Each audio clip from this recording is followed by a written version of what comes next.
Superávit fiscal. Pedro Siaba, ¿qué tal? Muy buenas noches. ¿Qué tal? ¿Cómo va Superávit ustedes por fiscal, ahí? superávit fiscal de 518.000 millones de pesos, concesiones, sacrificios, dicen que se han hecho, pero ahí está el dato. No sé si es sostenible esto mantenerlo sin reformas.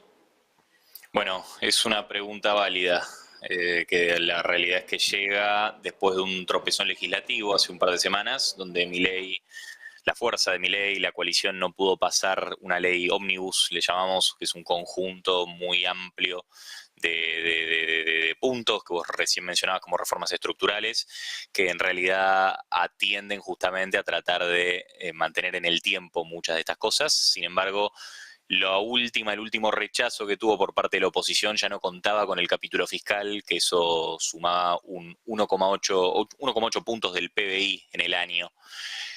Pero bueno, el resultado me parece que está a la vista. Han logrado justamente este superávit financiero, que es el primero desde el 2011. Sin embargo, bueno, creo que las métricas son comparables del 2015, pero como vos recién mencionabas, después de muchísimo tiempo, Argentina logra un superávit financiero en un mes que incluso es el que tiene en cuenta los grandes pagos de cupones que tiene por su deuda internacional en enero, alrededor de 1.500 millones de dólares se pagaron, en términos de lo que es el sector privado un poco menos, alrededor de 1.100, 1.200 millones, y aún así se logró este superávit financiero.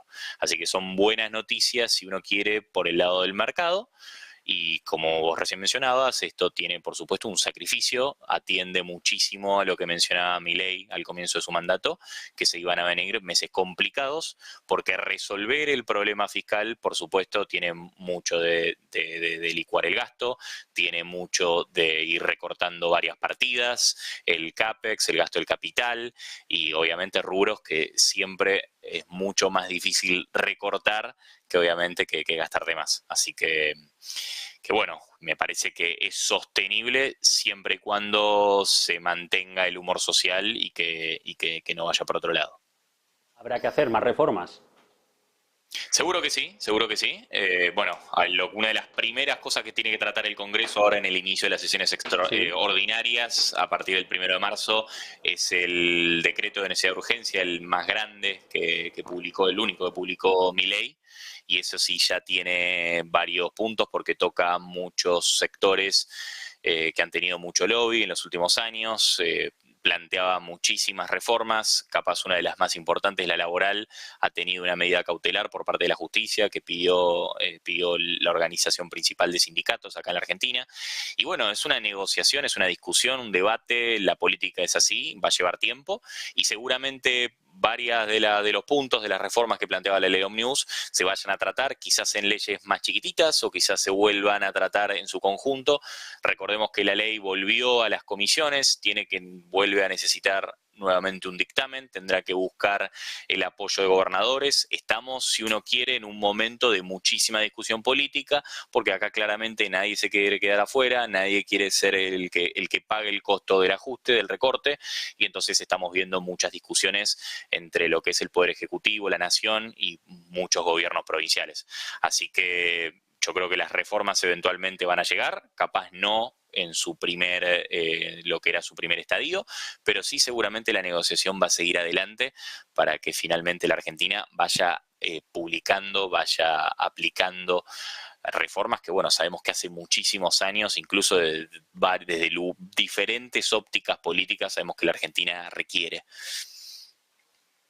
Sí, pero ahí están las reformas hechas y luego están los datos, que por un lado, lo hemos hablado de la parte fiscal, parece que son buenos, pero luego hay otros que son más terrenales, que van a la población, al argentino del día a día, y hace unas horas se publicaba el nivel de pobreza. Subía 8 puntos en el mes de enero, rozaba casi el 60% y estamos hablando del nivel más alto de los últimos 12 años, si no me equivoco. Tal cual. Bueno, eso es una de las grandes preocupaciones, que era algo que ya venía muy, muy, muy mal, y por supuesto que corregir todas estas cuestiones está generando un golpe muy duro, básicamente porque la Argentina no está pagando en muchos casos ni el transporte ni la electricidad, y todavía justamente esos ajustes todavía no se ven reflejados en el índice que publicó la semana pasada, como mencionaste vos, la UCA, la Universidad Católica Argentina, con lo cual la situación por supuesto es extremadamente crítica. Pero bueno, si hay algo el cual no se puede culpar al gobierno es que justamente me había mencionado que los primeros meses iban a ser muy duros en ese sentido. Y si uno quiere, la gran crítica que se le podía hacer a muchos de estos índices es que justamente estaban contemplando los grandes subsidios, las ayudas sociales que se habían impuesto en los últimos años, ¿no? Realmente la proporción, la cantidad de personas que recibían asistencia social en los últimos 4 años prácticamente se había duplicado, con lo cual en realidad estamos viendo índices de pobreza en algunos casos que incluso podían llegar a ser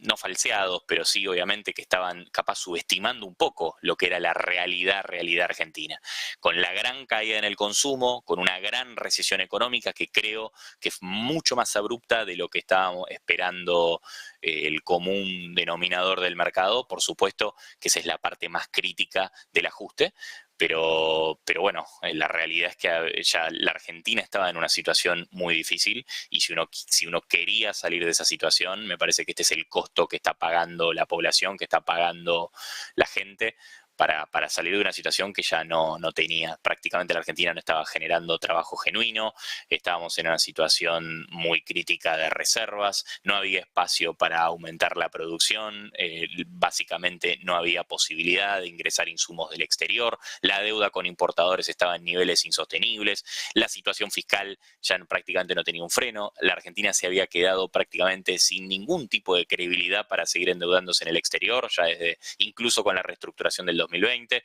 el mercado interno de deuda doméstica estaba prácticamente fulminado y básicamente toda la financiación del déficit era monetización y estábamos en niveles de inflación y prácticamente al borde realmente de datos muy, muy, muy malos.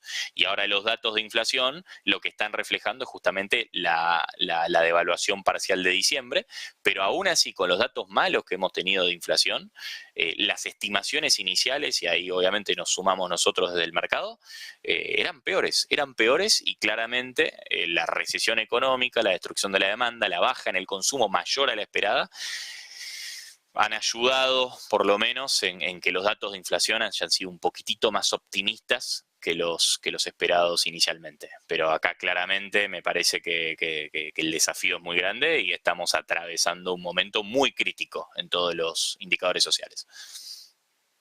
Nos tenemos que quedar con esto porque vamos ya sin tiempo, Pedro. Se nos quedan muchos temas en el tintero, así que te emplazo a próximas conversaciones. Perfecto, acá estaremos. Muchas gracias, un placer, buena noche. El foco, nosotros lo ponemos